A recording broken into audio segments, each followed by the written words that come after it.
pertanyaan saya begini, ketika ini ancang-ancang kita akan melakukan satu dialog dengan Jakarta, kita di situ siapa? Posisi kita itu apa? Apakah kita mewakili rakyat Papua? Apakah kita mewakili OPM atau mereka yang ada di hutan-hutan sana? Tapi diselesaikan lewat jalan damai, menurut kami dalam perdebatan. Namun waktu di Jakarta tentang pihak-pihak peserta ini, dalam satu diskusi juga mereka katakan, adalah singa. Kami tidak akan bicara dengan gembong-gembong Papua Merdeka. Gitu. Jadi saya bilang ya, saya tidak keberatan.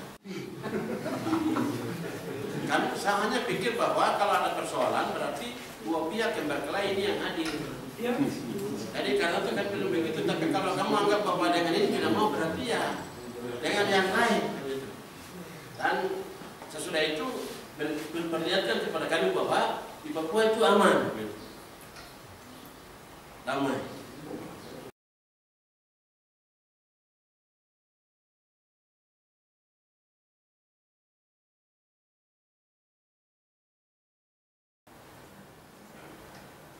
Jadi kalau untuk mau mengarah pada dialog nanti, internal kita selesaikan. Dan tolong hati-hati sekali dengan dua ideologi bertemu antara teroris dan ideologi Papua Merdeka abu-abu. Yang jadikan penghormatan jalan sana kemari. Atas nama rakyat Papua untuk merdeka, tetapi untuk kepentingan pribadi dan perut sendiri kenyang.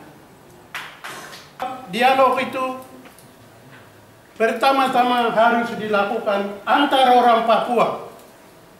Sejauh mana orang Papua itu saling percaya, saling mendukung, bersatu, benar dirinya sebagai orang Papua, bukan orang Papua hari ini baju lain, besok baju lain.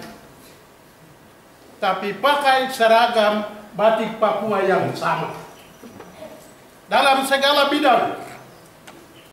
Komunikasikan internal. Apakah penanya yang ketiga tadi, apakah semua mewakili semua? Itu juga kita sudah sempat bahas berdua karena kita ingin menyusun format sebenarnya. Tapi hal ini, kegiatan ini salah satu sebenarnya kegiatan yang kita inginkan mendapatkan pemikiran-pemikiran untuk membentuk format itu. Berkaitan waktu itu kita tidak bisa tentukan, selesaikan dulu mungkin tahap demi tahap dengan internal dulu. Di internal itu seandainya sudah ada orang Papua sendiri yang masyarakat biasa, ada kesepakatan, oh ini wakil saya, ini bergerak saya diskusi kita waktu itu, oh ini wakil saya.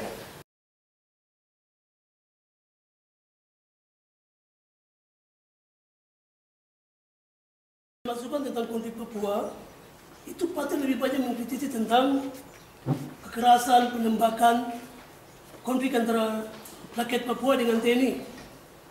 Saya pikir konflik Papua itu tidak sebatas pada pembunuhan, penembakan, dan selanjutnya. Konflik Papua terlalu banyak, multidimensi. Dari adat, budaya, ekonomi, dan sebagainya. Menuju dialog Papua, dibuat satu pemetaan yang baik tentang konflik Papua itu, sehingga nantinya waktu kita melangkah masuk ke dalam sebuah dialog Papua-Jakarta,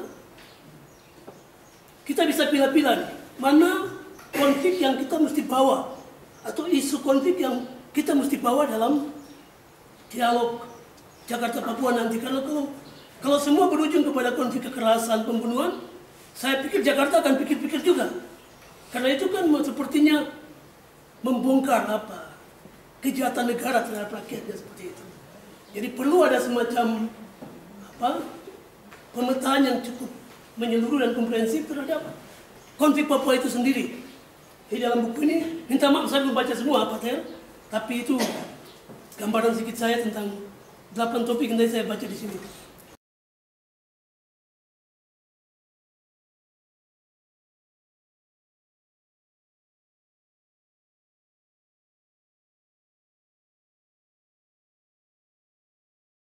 Penting lagi untuk keberhasilan sebuah dialog.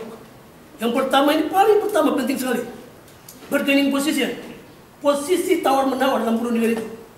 Apakah orang Papua hari ini kita sudah punya posisi tawar yang kuat dengan Jakarta atau belum? Itu sangat penting sekali. Kalau kita tidak punya posisi tawar yang kuat, Sampai kapanpun kita perjuangkan dialog damai, Jakarta akan menganggap sebelah mata. Udahlah UP4B saja, kita hanya begitu. Kalau kita mempunyai posisi tawar yang kuat. Yang pertama, bargaining position. Yang kedua, dalam buku ini pun juga posisi tawar kita tidak pandai sangka dengan baik. Misalnya begini contohnya, masalah Papua dibawa di PBB. Waktu PBB pecahkan masalah Papua di PBB, itu posisi tawar yang kuat dengan Jakarta. Jakarta akan bilang, oke kita dialog. Itu menurut saya seperti itu contohnya. Yang kedua, tempat perundingan itu penting sekali dalam sebuah dialog. Saya tidak lihat dalam buku ini dimuat ada semacam khusus catatan terhadap tawaran Patranialis terhadap tempat perundingan. Bagusnya di mana? Kita bikin di Papua, di Jakarta, atau kita bikin di mana begitu? Tempat perundingan itu penting juga, karena itu menyangkut keberhasilan sebuah dialog. Yang ketiga, timingnya, waktunya itu. Dorongan utama itu bukan pada posisinya, tapi pada pentingnya kita menyelesaikan masalah lewat dialog. Kalau nanti dua-dua belum penting, baru kamu udah bicara, kamu udah bertemu di mana? Nah, begitu tadi. Mau di Jakarta kan, tinggal nambut kan? Di mana kah? Kamu udah tentukan. Waktunya kapan ya? Kamu juga yang tentukan. Nah, gitu. Posisinya di mana ya? Kalau mau baku kasih, kamu udah yang baku kasih tahu. Jadi kami hanya dorong, kami tidak mau masalah diselesaikan dengan pertumpahan darah.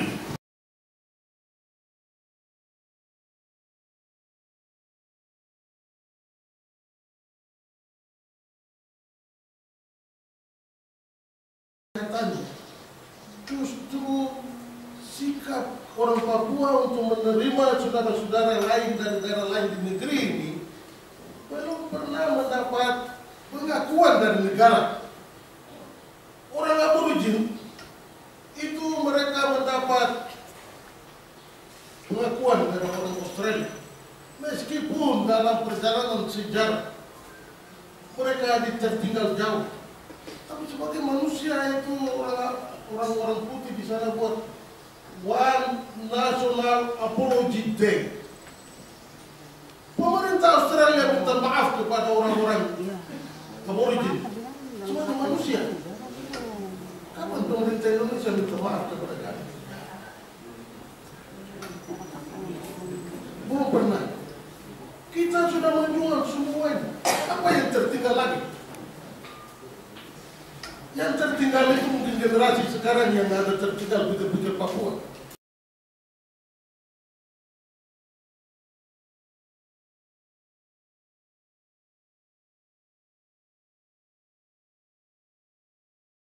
Agama sangat mendukung apa yang dilakukan oleh Jaringan Damai Papua. Yang hadir saat ini, perkuatlah jaringan ini untuk mengkomunikasikan. Jika saya misalnya mengkomunikasikan hal-hal itu, mungkin akan dicurigai ini agen apa dia, siapa yang punya pesanan, titipan dari mana, akan begitu. Jika kita sudah tergabung di dalam satu jaringan Damai Papua, teman yang di hutan pasti punya komunikasi dengan saudaranya siapa, masuklah apa yang diinginkan. Nanti sewaktu-waktu kita ingin berkumpul, kita ketemu. Tidak perlu kita bikin surat resmi kepada aparat bahwa kita mengadakan pertemuan damai di sini, tapi jangan ada yang ditangkap gitu. Karena saya pernah ide gila ini, saya sudah sampaikan di pimpinan agama. Saya ingin kumpulkan orang Papua baik yang pro maupun kontra, yang di hutan kita adakan panggung bebas di Mandala sana. Pemerintah duduk di dalam dengar dan jangan ada yang ditangkap gitu. Gitu. Silakan ngomong apa yang diomongkan gitu, terserah, tinggal catat, pemerintah tinggal hadir di sana. Itu mungkin kayaknya ide gila sih memang. Tetapi mudah-mudahan ini ide gila ini menjadi inspirasi gitu. Makanya kalau bisa kita perkuat ini, dari sinilah kita baru bisa akan membuat konsep perumusan apa yang mau didialogkan. Dan sekarang pada saat ini saya bisa katakan Bapak, sebagian besar orang di Papua itu sudah melihat dialog itu adalah sarana yang tepat untuk mencari solusi yang tepat juga.